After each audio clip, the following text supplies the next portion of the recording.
1월 13일 복된 이 아침 하나님께서 우리에게 주시는 귀한 말씀은 요한복음 4장 27절에서 42절의 말씀입니다. 나로 인해 예수가 거하게 하라 라는 제목으로 같이 말씀 나누도록 하겠습니다. 세상의 비난을 피해 한낮에 물을 길러온 여자 아니었습니까? 그렇게 사람들이 두려웠던 그녀는 물동이를 버려두고 동네로 들어가서 사람들에게 외쳐 이르기를 내가 행한 모든 일을 내게 말한 사람을 와서 보라는 겁니다. 이는 그리스도다라고 복음을 전하게 되죠. 자신에게 임한 회복의 기쁨을 두려움의 대상이었던 세상, 그 사람들에게 믿음으로 선포하는 것 아니겠습니까? 세상의 비난을 두려워하여 꽁꽁 숨었던 여자의 확신 있는 그 선포가 사람들을 움직이기 시작합니다. 그러던 중에 제자들은 동네에서 사온 음식을 예수님께 대접하는데 이 순간 의미심장한 메시지를 제자들에게 던지게 되십니다.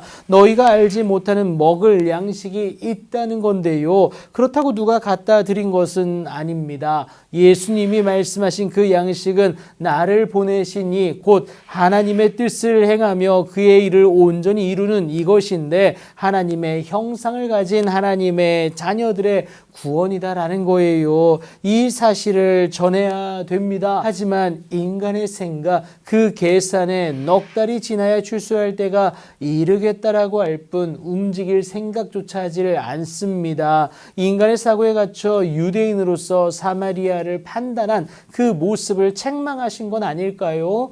여러분, 내 생각과 경험으로 하나님의 일하심을 제한해서는 절대 안 됩니다. 이러한 우를 범하지 않게 하기 위하여 예수님은 너희 눈을 들어 밭을 보라고 이미 휘어져 출소할 때가 되었음을 분명히 말씀하십니다. 복음 전파의 사명을 저와 여러분에게 주신 것 아니겠습니까? 이미 복음을 받은 우리는 거두는 자로서 이미 삭도 받았고요. 영생에 이르는 열매를 모으게 되는데 하나님의 자녀가 되는 그 권세를 죽어서만이 아니라 이 땅 가운데서 누려내는 것을 말하는 것 아니겠습니까? 결국 복음 전파는 뿌리는 자와 거두는 자가 함께 즐거워하게 되는 하나님의 놀라운 은혜와 능력의 시작이 된다라는 겁니다. 그래서 한 사람이 심고 다른 사람이 거둔다 하는 말이 옳다라고 말씀을 하세요.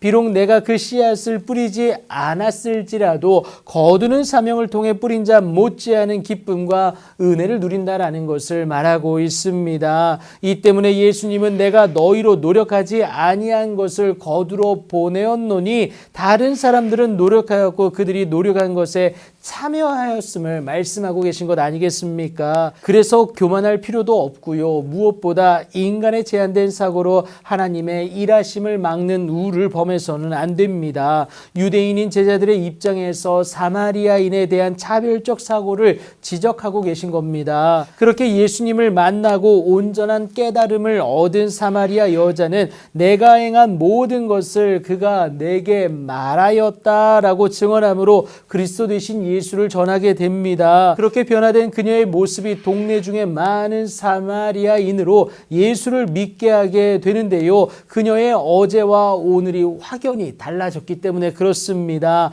그래서 사마리아인들은 직접 예수께 와서 자기들과 함께 유하시기를 청하게 되는데요. 사마리아 여자 못지않은 아픔과 결핍이 그들에게도 있었기 때문에 그렇습니다. 그렇게 거기서 이틀을 유하시면서 그들의 결핍을 말씀으로 채우게 되시는데요. 그로 말미암아 믿는 자가 더욱 많아졌다라는 거예요. 무엇보다 그들에게 유의미한 변화가 있게 되는데 이제 우리가 믿는 것은 사마리아 여자를 가리킵니다. 내 말로 인함이 아니다라는 거예요. 이는 우리가 친히 듣고 그가 참으로 세상의 구주인 줄 알미라고 고백하게 됩니다. 나의 부족함까지도 축복의 통로로 쓰임받는 은혜가 우리 가운데 있다라는 거예요. 복음이 있기 전에는 창피한 나의 어제일지 몰라도요. 복음이 함께하는 그 오늘로 인하여서 감추고 싶었던 어제는 하나님의 일하심이 드러나게 되는 최고의 현장이 되기 때문에 그렇습니다. 복음 대신 예수님으로 인하여서 회복을 경험한 사마리아 여자처럼 오늘 나를 찾아오신 예수님을 다시금 깨달아